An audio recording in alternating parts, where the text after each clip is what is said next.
Assalamualaikum warahmatullahi wabarakatuh. Perkenalkan, nama saya Yudni Sakinah dari kelas 10-9 nomor absen 36. Di sini saya akan menjelaskan sedikit penggalan biografi dan metode dakwah salah satu wali songo, yaitu Sunan Kalijaga.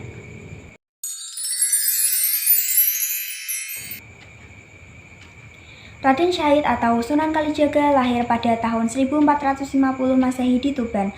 Beliau merupakan putra dari Tumanggung Walatikta yang merupakan Bupati Tuban.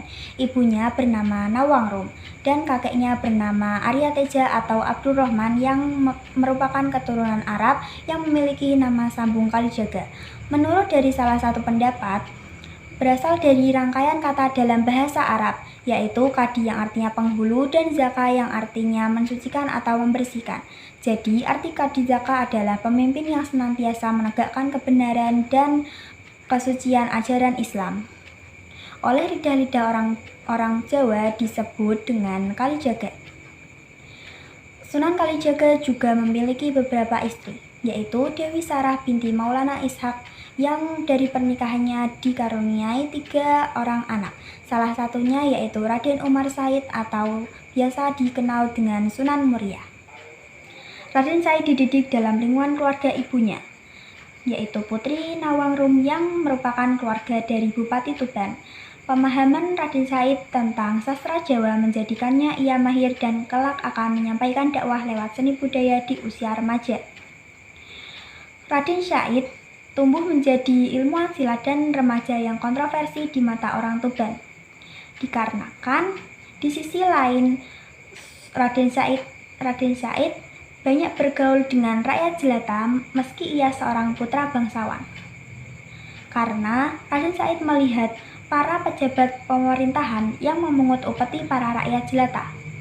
Melihat kondisi ini, Raden Said memperhatikan para pejabat yang sewenang-wenang dengan kekuasaannya, sehingga Raden Said menjadi pencuri atau dikenal dengan maling curing, yaitu pencuri yang mencuri sebagian harta mereka dengan paksa untuk diberikan kepada orang-orang yang membutuhkan.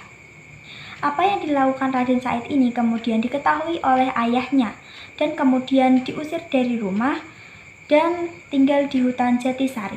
Orang-orang di sekitarnya mengenalnya dengan julukan Lokajaya. Perubahan drastis dalam pribadinya terjadi ketika ia merampas tongkat Sunan Bonang yang berdaun emas. Kemudian Sunan Bonang menyayangkan perbuatannya yang ingin berbuat baik tetapi dilakukan dengan cara merampas harta milik orang lain. Kemudian Sunan Bonang memberikan nasihat kepadanya, bagai berwudu dengan air kencing, perbuatannya yang berniat baik tetapi dilakukan dengan cara yang kotor. Kemudian Sunan Bonang menunjukkan kemampuannya untuk mengubah buah aren menjadi emas. Dari peristiwa tersebut, Raden Syahid ingin berubah menjadi seseorang yang lebih baik lagi dan mengakui kesalahannya. Tetapi ketika ingin berguru dengan Sunan Bonang memberikannya sebuah tantangan berupa ia harus menunggu di tepi sungai sambil menjaga tongkat Sunan Bonang. Raden Syahid pun menunggu dengan sabar hingga bertahun-tahun sampai tubuhnya dipenuhi lumut. Dan ketika berhasil, Sunan Bonang mengganti nama Raden Syahid menjadi Kalijaga atau memiliki arti penjaga kali. Nama Kalijaga juga dikaitkan dengan cerita perjalanannya bersama Syekh Siti Jenar ke beberapa tempat di Jawa untuk membersihkan tempat-tempat angker yang menjadi tempat pemujaan dewa. Ia mengawali dakwahnya di wilayah Cirebon di desa Kalijaga untuk mengislamkan Indramayu dan Pamanukan. Setelah cukup lama berdakwah, Sunan Kalijaga kemudian melakukan uzlah atau pengasingan diri untuk beribadah selama 3 bulan di Pulau Upih, Malaka, Malaysia. Kemudian melanjutkan kembali dakwahnya selama beberapa tahun untuk menyiarkan agama Islam di Cirebon. Mula-mula ia menyamar sebagai marbot masjid dan kemudian ia bertemu dengan Sunan Gunung Jati. Kemudian Sunan Gunung Jati menikahkannya dengan Siti Zainab yang merupakan adik dari Sunan Gunung Jati. Pernikahannya dengan Siti Siti Zainab, putri Syekh Datu Abdul Jalil atau Syekh Siti Jenar, memiliki putra bernama Watiswara yang dikenal dengan Sunan Panggung. Makam Sunan Kalijaga terletak di Desa Kadilangu, Kota Demak. Sunan Kalijaga merupakan tokoh lanjut usia yang mengalami 3 zaman sekaligus, yaitu Majapahit, Demak, Pajang, hingga Mataram. Sunan Kalijaga dianggap sebagai pelindung kerajaan Mataram dan menjadi penasehat dalam kebijakan para sultan. Metode dakwah yang digunakan Sunan Kalijaga yaitu dengan seni budaya. Ia mengembangkan banyak seni budaya melalui pertunjukan wayang yang kemudian Sunan Kalijaga dikenal sebagai dalang yang sangat populer.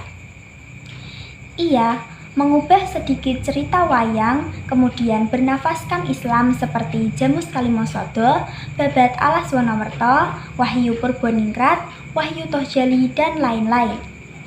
Ia melakukan perjalanan dari satu tempat ke tempat lain, mulai dari daerah kekuasaan Pajajaran hingga Majapahit. Sebagai imbalan dari warga ingin mengundangnya sebagai dalang dalam pertunjukan, upahnya cukup dengan membaca 2 kalimat syahadat dan tidak dipungut biaya sama sekali. Ia juga berperan penting dalam merancang alat-alat pertanian. Selain itu, Sunan Kalijaga juga pencipta tembang Jawa yang berjudul Ler Ilet, yang bermakna manusia harus bangun dari keterpurukan dan menjauhkan diri dari sifat malas yang ada di dalam diri. Ia juga menciptakan berbagai lagu. Salah satu lagu yang diciptakan yaitu Dandang Gula. Nah, itu saja penggalan cerita, biografi, dan metode dakwah Sunan Kalijaga. Apabila masih ada kesalahan cerita ataupun saya salah kata, mohon dimaafkan. Sekian dari saya. Terima kasih. Wassalamualaikum warahmatullahi wabarakatuh.